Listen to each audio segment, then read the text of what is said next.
Selamat malam pemirsa, Kotak Bicara hadir kembali di minggu malam ini bersama saya Sinta Puspitasari. Selama 1 jam ke depan saya akan menemani Anda. Seperti biasa, saya tidak sendiri, ada 3 tamu kesayangan saya yang saya undang untuk duduk dan masuk ke dalam kotak yang telah saya sediakan. Terlebih dahulu saya akan memanggil narasumber saya, narasumber A yang berada di sebelah kiri untuk masuk ke dalam kotak dan duduk. Iya, silakan, selamat malam. Selamat malam, silakan duduk langsung menggunakan headsetnya. Iya, dan saya undang narasumber saya, narasumber B, untuk masuk langsung duduk dan langsung menggunakan headset. Selamat malam. Selamat malam. Iya, selamat malam. Headset memang harus atau wajib digunakan agar para tamu-tamu saya, narasumber A, B, dan C tidak mengetahui siapa yang saya undang malam ini. Silakan untuk menggunakan headset. Iya, dan yang terakhir narasumber C, saya undang untuk masuk ke dalam dan selamat malam. Selamat malam. Selamat malam. Iya. Silakan untuk menggunakan headsetnya. Narasumber B dan juga narasumber C langsung menggunakan headset. Siap. Kita mulai kotak bicara malam ini. Ketika Presiden Joko Widodo melawat ke beberapa negara, kita seluruh rakyat Indonesia menanti kapan kira-kira harga atau kenaikan BBM yang akan diumumkan oleh Presiden Joko Widodo. Dan akhirnya pada Senin malam kemarin harga 8.500 untuk premium dan 7.500 untuk solar.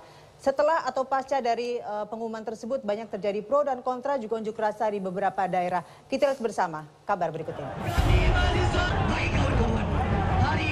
Terhitung sejak tanggal 18 November, harga premium ditetapkan jadi Rp8.500.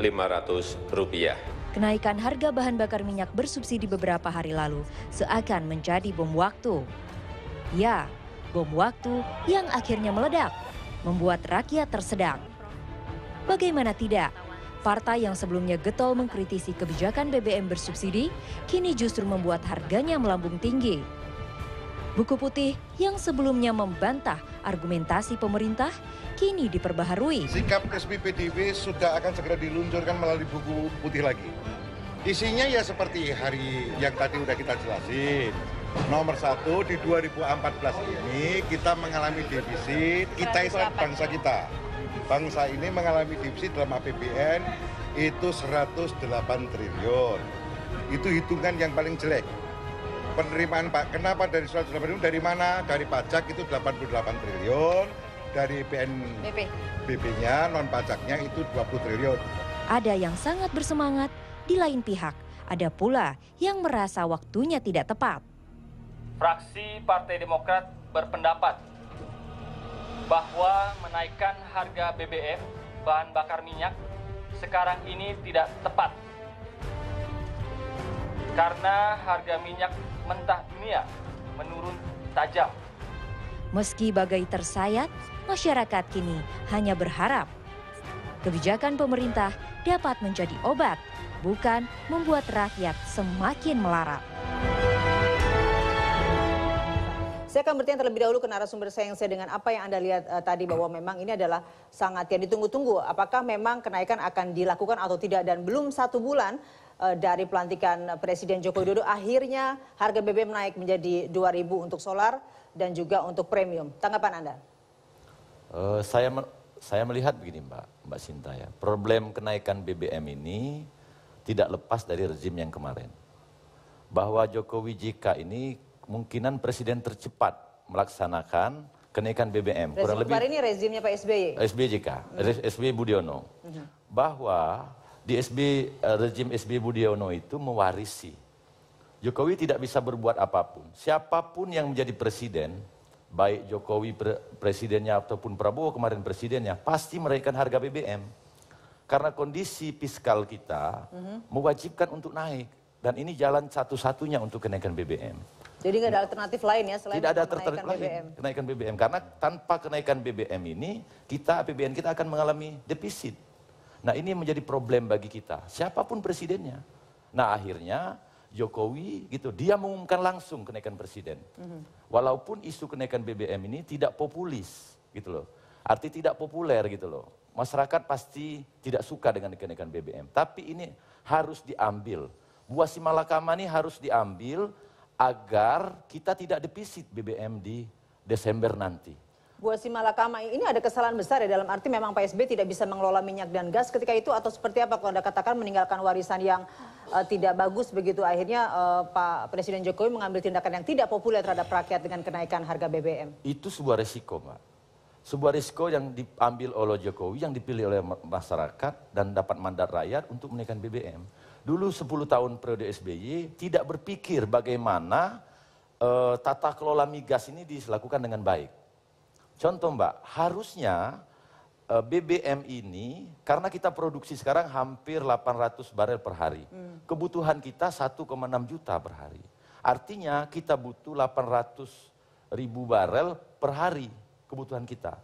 Nah oleh sebab itu, zaman SBY 2 periode yang lalu tidak memikirkan tata kelola migas. Tidak memikirkan tata kelola migas. Biar, asumsi saya begini Mbak, artinya tata kelola migas ini dilakukan perubahan dari konsumsi BBM menjadi konsumsi gas.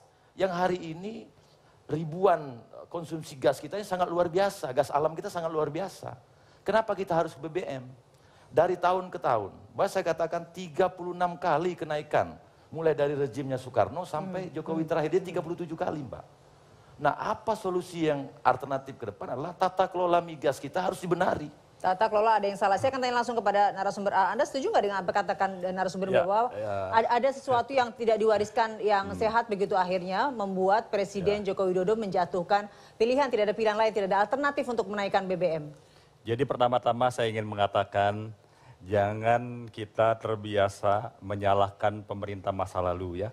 Ketika awal pemerintahan SBY dimulai dan ada kebijakan-kebijakan yang tidak populer, kita siap bertanggung jawab dan menanggung resiko. Dan tidak menyalahkan yang sebelumnya? Kami tidak pernah menyalahkan sebelumnya bahwa tujuan pemerintahan berikutnya adalah memperbaiki sebelumnya Bu Megawati ya, sebelum Pak SBY. Ya, maksud semua Anda sudah itu? tahu ya. Jadi saya pikir harus siap dengan tanggung jawab bahwa menaikkan BBM ini konsekuensinya luar biasa. Kita semua mengetahui bahwa sekarang harga BBM di dunia sedang turun drastis, turun luar biasa. Pada angka yang angka psikologis yang sangat rendah, sekitar kisaran 70-an dolar.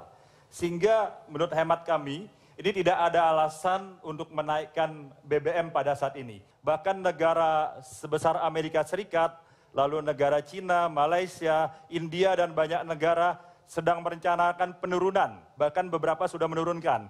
Jadi ini tentu sangat ironis sekali. Pada saat harga BBM turun, justru kita menaikkan harga BBM. Berarti ironis karena harga turun menaikkan harga BBM dan Jelas. Anda merasa bahwa tidak mewarisi hal yang salah. Tanggapan Anda? Saya berpikir begini Mbak. Yang menjadi problem subsidi BBM ini adalah menurut saya premium. Gitu loh. Kawan tadi yang di sebelah mengatakan itu BBM yang bersifat pertama. Gitu loh, yang tergantung harga pasar. Kalau kita ini premium yang disubsidi, ini problem, gitu loh. Nah kita bukan menyalahkan rejim sebelumnya, tapi rejim sebelumnya, mohon maaf, juga bertanggung jawab dengan problem yang hari ini terjadi gitu loh. Memang harga BBM dunia turun, gitu loh.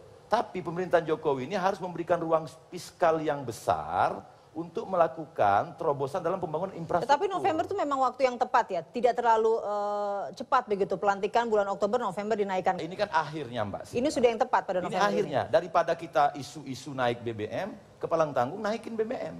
Agar kondisi fiskal kita bisa aman, ketersediaan kita bisa aman. Ini yang menjadi penting gitu loh. Baik, kalau tadi Anda lihat, pertama Anda menyalahkan rezim SBY, tiba-tiba tidak menyalahi, tapi harus bertanggung jawab. Anda merasa harus bertanggung jawab nggak dengan kenaikan yang terjadi saat ini?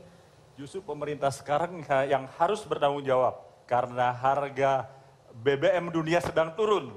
Justru yang jadi pertanyaan kami, 2 tahun yang lalu, baik Pak Presiden dan partai pendukungnya Pak Presiden mengeluarkan suatu solusi, mengeluarkan buku putih bahwa ada 1001 macam jalan supaya tidak menaikkan BBM. Buku itu dikeluarkan pada saat harga BBM melambung tinggi.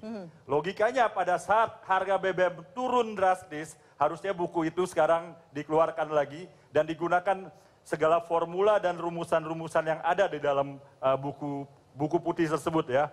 Sehingga jadi pertanyaan saya, dulu buku itu benar-benar ada apa sekedar pencitraan belaka? Ini jadi pertanyaan. Ya. Saya akan tanya kepada narasumber saya yang B, dengan apa yang terjadi kenaikan sebesar 2.000 terhadap solar dan juga premium. Apakah berdampak nggak sih? Sekarang cabai rawit saja, kalau kita beli gorengan bahwa 3 biji itu adalah 2.500, dia kasih cabai rawit sekepel. Sekarang nggak bisa, harga cabai rawit udah 120.000. Jadi karena itu ini kenaikan terus menerus. Bahwa para pembesar menghibur kita bahwa kenaikan ini tidak apa-apa. Karena surga jannatun naim di dunia dengan menaikkan harga BBM. Itu sudah puluhan tahun kita ngalamin. Kagak datang-datang tuh surga. Kita terpanggang juga dengan kehidupan yang parah. Argumen bisa ya fiskal lah, jadi bakal lebih baik. Itu cuman omong doang. Karena kita sudah kenyang ngadepin kenaikan harga BBM. Di mana argumentasi para pembesar itu cuma hiburan belaka. Kita tetap saja pengkor hidup kita sebagai rakyat. Tetap pengkor ya? Kita pengkor. Narasumber C, apa yang dikatakan narasumber B? Problem kenaikan BBM ini jangan dilihat parsial. Problem kenaikan BBM ini coba kita lihat secara runut. Apa yang menyebabkan kenaikan BBM? Yang mendasar pemerintahan Jokowi JK ini, kalau kita tidak naikkan BBM, kita akan defisit anggaran di Desember ini, Mbak. Siapa yang mengetuk palu APBN 2015 itu rezim sebelumnya. Saya tidak katakan. Tetapi kan tidak akan selesai begitu kalau terus menyalahkan rezim sebelumnya. Tidak akan selesai. Dan BBM ini tidak akan pernah selesai, Mbak. Kalau tidak tata kelola migas kita dilakukan dengan benar, tidak akan pernah selesai. Kita merubah tata kelola dari BBM ke gas alam. Itu yang terbaik. Baik. Gitu loh, Mbak. Baik, apakah memang kenaikan BBM ini salah dari pemerintahan SBY? Kita kembali saat lagi di Kotak Bicara. Sebelum kita sejenak di Kotak, saya mengatakan bahwa ya tidak menyalahkan dari pemerintah SBY, tapi ujung-ujungnya harus bertanggung jawab. Saya akan tanya kepada yang A dengan apa yang dikatakan C tadi. Seharusnya tidak boleh menyalahkan masa lalu. Karena zaman SBY juga di awal-awal banyak warisan masa lalu yang bermasalah. Kita lihat masalah BLBI saat masa itu lalu ya. Siapa ini? Lalu masalah lepasnya aset-aset strategis di zaman itu. Lalu pendapatan pajak yang minim. Ada lagi banyak hal ya. Tapi kami tidak pernah menyalahkan masa lalu. Justru di zaman awal-awal SBY menerima itu semua dan lalu membangun negeri ini dengan baik. Jadi sekali lagi tidak perlu lari dari tanggung jawab. Tapi sekarang bagaimana BBM ini sudah naik, segera proses penyelamatan terhadap masyarakat yang terkena dampak luar biasa dari BBM ini harus dilakukan lebih dahulu. Lalu juga bagaimana memberantas mafia di bidang mafia gas dan minyak. Ini komitmen awalnya Pak Jokowi. Buktikan itu dulu gitu ya, daripada menyalah-nyalakan. Itu kan sudah dibentuk, walaupun memang belum berjalan, tetapi kan sudah ada niat baik dari pemerintah sekarang. Justru yang jadi masalah, masyarakat ini kan kalau saya lihat ini kenaikan ini terlalu, timingnya tidak tepat. Timingnya tidak tepat karena? Harusnya ada diskusi yang lebih panjang, karena kalau kita bicara ruang fiskal, ini perdebatan yang masih dalam perdebatan ya. Menurut hemat kami, ruang fiskal itu masih cukup, APBN masih cukup, sehingga kenaikan ini harusnya didiskusikan dulu secara mendalam, ya, termasuk dengan DPR. Ini tiba-tiba saya nggak menyangka Pak Jokowi pulang dari luar negeri, tiba-tiba BBM itu sudah naik. Sementara masyarakat ini banyak belum siap, sehingga kita lihat saja sekarang luar biasa gelombang protes, penolakan terhadap kenaikan ini. Banyak keterburu-buruan begitu, seharusnya bisa dikomunikasikan. Banyak hal yang seharusnya tidak dinaikkan, sekarang masih banyak cara alternatif. Ya, saya rasa Mbak Sinta ginilah, kita ini tidak usah menyalahkan siapa yang benar, siapa yang salah. Maksud saya. Tetapi Anda menyalahkan tadi, di awal saya katakan apa yang membuat kenaikan BBM karena memang ada peninggalan yang tak baik dari zaman sebelumnya. Iya, ini kan fakta. Fakta yang harus kita terima bahwa swak kelola migas kita jelek, mafia terjadi di mana-mana. Yang dilakukan oleh Jokowi adalah mewarisi rezim sebelumnya. Tidak ada terburu-buru. Gitu loh, Jokowi dilantik kurang lebih hampir 1 bulan dia naikkan BBM. Dan dia langsung menyampaikan bahwa mengumumkan kenaikan BBM. Beda dengan sebelumnya, ada wapresnya, ada menterinya yang mengumumkan, dia langsung. Walaupun isu ini tidak populer, gitu loh. Masyarakat akan benci, dia tahu. Tapi substansi yang pengen dia sampaikan, biar ada ruang fiskal yang besar untuk melakukan segala problem kehidupan di tengah-tengah masyarakat. Baik. Biar ada manfaat kenaikan BBM ini bagi Ada manfaat masyarakat. kenaikan BBM, ada manfaat nggak? Terus kenapa ya tiba-tiba kok presiden kita buru-buru menaikkan pelantikan bulan Oktober, naik bulan November? Ini pencitraan. Pencitraan. Karena apa tuh buat Karena pencitraan? beliau adalah presiden, harus menjadi presiden yang paling cepat menaikkan BBM. Jadi belum cukup sebulan, dia udah naikin BBM. Dari sisi pencitraan, oke berat. Ya kan, artinya keberanian dia menaikkan harga BBM. Tapi argumentasi tentang naiknya harga BBM, saya kira yang terbaik itu adalah argumentasi teknokrat Orde Baru. Karena mereka adalah doktor-doktor ekonomi, tapi toh tetap tidak menolong perbaikan hidup rakyat. Dan saya adalah seorang pensiunan mengalami itu. Berapa durasinya, daya tahannya uang pensiun saya kan gitu ya. Dari zaman saya pensiun udah lama lah ya, saya hidup itu sampai sekarang. Itu aja ukuran saya. Jadi dengan bagi rakyat, ya rakyat kecil, kita sekarang Kopaja dari 3.000 naik 4.000, ya kan. Belum lagi angkot, karena tarif angkot itu sering selera dari pengemudi kan ya. Tidak ada harga patokan yang tepat. Iya, ya, pengemudi bilang segini ya segini kita mesti bayar. Jadi inilah tolong supaya dipikirkan nasib rakyat. Dan Anda betul-betul merasa berat dengan kenaikan ini ya? Karena begini Bu, presiden yang sekarang ini pada tanggal 16 Juni 2014 di hadapan pengemudi ojek berkata bahwa saya tidak akan mengurangi apalagi menghapus subsidi BBM. Itu dimuat dalam online, nggak usah saya sebut online-nya. Baik. Jadi itu udah diucapkan. Sekarang berubah lagi, saya kagak tahu karena manusia dengan setrikaan itu kagak sering, pemimpin ya, dengan setrikaan sering nggak bisa dibedakan. Mundur, maju. Kalau kita nyetrika kan begitu ya. Jadi begitulah barangkali ya kalau kita jadi pemimpin mesti bisa kayak setrika. Saya akan gitu tanya kan. ke narasumber C dengan apa yang dikatakan narasumber B. Ya. Bahwa semakin sulit begitu hidup sekarang dengan kenaikan BBM. Ya, saya rasa begini Mbak, setiap isu kenaikan BBM ini pasti ada reaksi dari masyarakat. Artinya saya katakan bahwa isu ini isu yang populis. Dia siap dengan segala risikonya, siap dengan segala komitmennya. Bagi orang melihat bahwa ini Jokowi ini tidak konsisten dan segala macam. Tapi kalau ini tidak dilakukan, kita akan kekurangan, kita akan defisit di Desember ini Mbak. Ini problem. Nah oleh sebab itu maka saya berpendapat bahwa partai kami pendukung pemerintah, full support kepada pemerintah, apapun yang terjadi kami harus mendukung kebijakan pemerintah. Walaupun ini tidak populis, walaupun ini masyarakat akan, apa itu Jokowi katanya. Bagi kita sederhana Mbak, tapi apapun yang dilakukan Jokowi adalah untuk kepentingan dan kesejahteraan masyarakat. Baik, saya kembali nanya ke B dengan apa yang dikatakan C. Mungkin ke depan nanti ada banyak manfaatnya, bahwa banyak juga rakyat yang bisa menerima kenaikan ini. Untuk kesejahteraan ke depan, untuk perbaikan ke depan. Waktu zaman Anda Jepang, menurut ada positifnya nggak sih dengan kenaikan BBM ini? Waktu zaman Jepang kita terpaksa makan keong racun juga kita nerima juga, ya kan? Itu jangan salah. Bukan berarti apa sih kita sebagai rakyat, ya kan? Digiles-giles sabanari, ya kan? Jadi apa yang bisa kami lakukan sebagai rakyat? Melainkan kita hanya berdoa kepada Tuhan supaya anak cucu kita lebih bagus hidupnya dari kita sekarang. Nah kita boleh dibilang mendengar para pemimpin yang manapun juga ya kan, mau yang berkuasa yang nggak berkuasa ya kan, sebenarnya rakyat ini udah rada capek menunggu kapan adanya bisa hidup yang wajar aja gitu ya.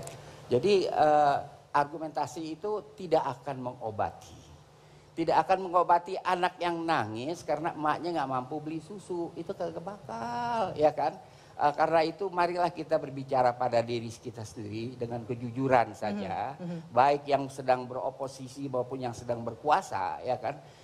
Kapan janji kesejahteraan rakyat? Jangan kesejahteraan lah, rakyat hidup mendingan gitu ya. Baik. kapan gitu, itu aja. Saya akan tanya ke A dengan apa yang dikatakan oleh B begitu. Apakah memang seperti kartu yang diberikan oleh Pak Joko Widodo terhadap beberapa warga ini cukup membantu? Dijawabnya nanti. Kita kembali saat lagi di Kotak Bicara sesaat lagi.